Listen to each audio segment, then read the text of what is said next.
ভুলে যেতে হবে আওয়ামী লীগ আর বিএনপির মাসালা, ফিরে আসতে হবে দল্লিন আর জল্লিনের হাত থেকে। আপনাকে আমাকে বন্ধ করতে হবে যে মিলাদ পড়া জায়েজ আছে না নাই, মিলাদ যারা পড়ে তারা পাক্কা ইমানদার, না পড়ে তারা বড় বেঈমান, অথবা যারা পড়ে তারা বেঈমান। এই জাতীয় চিন্তা চেতনা থেকে ফিরে আসতে হবে। আজ ফিলিস্তিনে যখন বম্বিং হয়, যিনি মিলাদ পড়ে তার বাড়িতে হয়, আর যিনি মিলাদ পড়ে না তার বাড়িতে হয় না, সবার বাড়িতেই হয়। ও যিনি জোরে আমিন বলে তাকে বাদ দিয়া ওর বাড়িতেও হয়। আজকে কাশ্মীরের মধ্যে যে নির্যাতন চলছে, এটা কি বেছে বেছে হয়?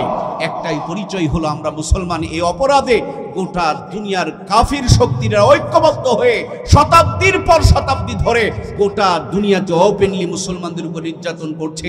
এটা দেখেও যদি আমরা ঐক্যবদ্ধ হতে না পারি, এটা দেখেও যদি সংশোধন হতে না পারি, এটা দেখেও যদি এক প্ল্যাটফর্মে আমরা আসতে না পারি, ওই দিক থেকে নির্যাতন হয়েছে, এই নির্যাতন আরো প্রকট আকার ধারণ করে আমাদের দিকে ধেয়ে আসতেছে।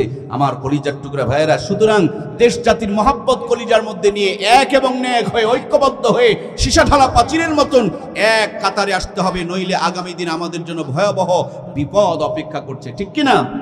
এই জন্য প্রাণপ্রিয় ভাইয়েরা আমার, আজ আমার দেশে, আজ গোটা পৃথিবীর দিকে তাকিয়ে দেখুন, নিজেদের মধ্যে মারামারি শেষ হয় না, নিজেদের দিকে নিজেদের ভিতরে গুতাগুতি শেষ হয় না, নিজেদের মধ্যে দলাদলি শেষ হয় না। মাঝে মাঝে আমরা দেখতে পারি আইএসের জঙ্গি তৈরি হয়ে যায়, মাঝে মাঝে বোকো হারাম নামক একটা সংগঠন তৈরি হয়। এরা করে কি? মসজিদের মধ্যে গিয়া বোমা ফাটায়। এরা করে কি? সাধারণ নিরপরাধ মানুষগুলোর উপরে তারা বোমা ফাটিয়ে দিয়ে ইসলামকে কালারিং বানিয়ে দেয়। এগুলো হলো সাজানো নাটক। পৃথিবীর মানচিত্রে সবচেয়ে মুসলমানের বড় শত্রু। জীবনে একটা দিন তারা ওখানে ঢিল মারল না, আর সাধারণ মানুষকে মেরে ইসলামকে সন্ত্রাস বানিয়ে মুসলমানদের উপরে হামলা করাকে তারা বৈধ বানিয়ে দেয়, জায়েজ বানিয়ে দেয়। এরা ইহুদি খ্রিস্টানদেরই দালাল, মুখোশ পরা মুসলমান। কথা বলুন ঠিক কিনা? সম্মানিত প্রাণপ্রিয় ভাইয়ের আমার, এজন্য বাংলার জমিনে শত ষড়যন্ত্র চক্রান্তর পিছনে মূল কারণ হলো, আপনি যদি অরিজিনাল টাকা না চিনেন, আপনার কাছে 2 নম্বর টাকা দিয়ে কিন্তু আমি চালিয়ে দিতে পারবো। আর আসল টাকা যদি চিনেন, 2 নম্বর টাকা দিলে আপনি ধরে ফেলে দিবেন, আমি কিন্তু ভয়ে আপনার কাছে 2 নম্বর টাকা আর নিয়ে যাব না।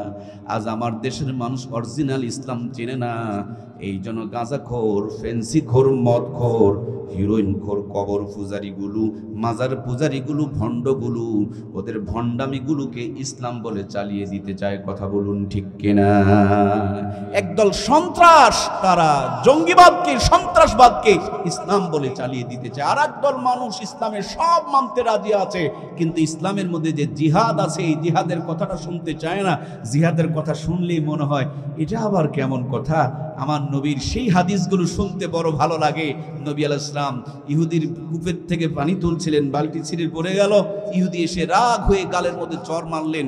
আল্লাহর হাবিব তার প্রতিশোধ না নিয়ে হাতটা ধরে বলছে, তুমি হাতে তো ব্যথা পাও নাই। এই হাদিস শুনতেন তারা খুব রাজি আছে, কিন্তু নবীজিদের 27টা যুদ্ধে সেনাপতির দায়িত্ব পালন করে মাথার মধ্যে যুদ্ধের পোশাক পরে যে নেতৃত্ব দিয়েছেন, এ কথা তারা শুনতে নারাজ। এরা মনে করে ইসলাম খালি মার খাবে, ইসলাম মার দিবে, এটা তারা শুনতে নারাজ। দেখবেন কোন ইমাম সাহেব, কোন খতিব সাহেব, কোন হুজুরের জমিন যদি কেউ দখল করে নেয়, আর হুজুর যদি এটা প্রতিহত করতে যায়, এলাকার মানুষজন বিচার করে, হুজুর মারামারি করতে গেল কেন? আরে বাবা, আমার জমিন দখল করে নিতেছে, আমি মারামারি করতে গেলাম কই? আমার ভাইকে কেউ অন্যায়ভাবে মারতেছে, আমি যদি সেটাকে বাধা দিতে যাই, তো উল্টা বিচার হয়, হুজুর হয়ে ওই জায়গায় গেল কেন?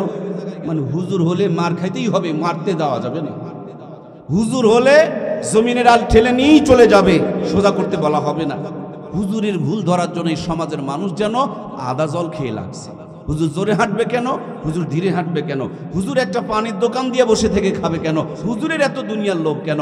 মানে ওর বউ বাচ্চা নিয়ে ন্যাংটামি যত আছে দুনিয়ার সব করবে, কিস্তি মিস্তি তুলে সর্বনাশ করে দিবে, উদাম পাদাম করে দেশের মানুষকে জাহান্নামের দাওয়াত দিয়ে বেড়াবে, আর উঠিয়ে পড়ে খালি হুজুরে ভুল ধরে বেড়াবে।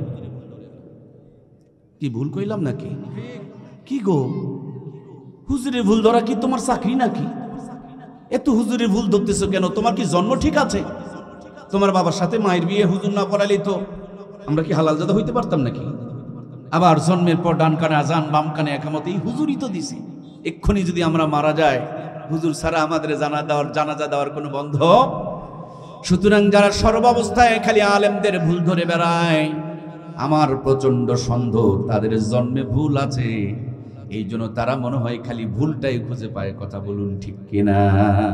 এক বেচারি রোজার চাঁদ উঠতেছে, এমন মুহূর্তে মাগরিবের পর পেটে ব্যথা উঠছে, তো খোলা ময়দানে পায়খানা করতে বসে গেছে। পায়খানা করতেই দেখে পশ্চিম আকাশে সূর্য, মানে পশ্চিম আকাশে চাঁদ উঠে গেছে। উনি পানি খরচ করছিল, পানি খরচ করা কিছু শেষ হয় নাই, কিন্তু আনন্দের ভিতরে বেচারি পানি খরচ করতে করতে ওই যে চাঁদ উঠা দেখে দোয়া করতেছে, আল্লাহ আমাকে পুরা রমজান রোজা করার তৌফিক দিও, নামাজ পড়ার তৌফিক দিও। এই দোয়া ওই দোয়া করতে করতে শেষ পর্যন্ত বিরহমাতিকা ইয়া আরহামার রাহিমিন বলে মুখের মধ্যে যেমন হাতটা ঘুষে দিছে, হাতের মধ্যে পায়খানা ছিল, এটা নাকের মধ্যে গন্ধ আসতে শুরু করছে। উনি চিন্তা করে, কি গো, আজকে আমার 65 বছর বয়স, জীবনে যত চাঁদ উঠলো কোনো চাঁদের মধ্যে গন্ধ ছিল না, হঠাৎ করে 2025 সালের চাঁদের মধ্যে কেন যেন গন্ধ। আমার ভাইরা বলুন তো দেখি, চাঁদের কি গন্ধ? কি গো বলেন না, চাঁদের কি গন্ধ? গন্ধ কোথায়? হয় না, কোথায় গন্ধ? হাতে, আজ জাতির হাতে গন্ধ, কিন্তু চাঁদের উপরে দোষ দেয়। আমার কলিজার টুকরা দরদের ভাইরা, আল্লাহর বান্দা সারাটা জীবন নফরমানি নিয়ে পড়ে আছে, নিজের ভুলগুলো কোনোদিন খোঁজে না, কিন্তু চার দোকানকে গরম করে রেখেছে আলেমদের ভুল ধরা নিয়ে। কথা বলুন ঠিক কিনা?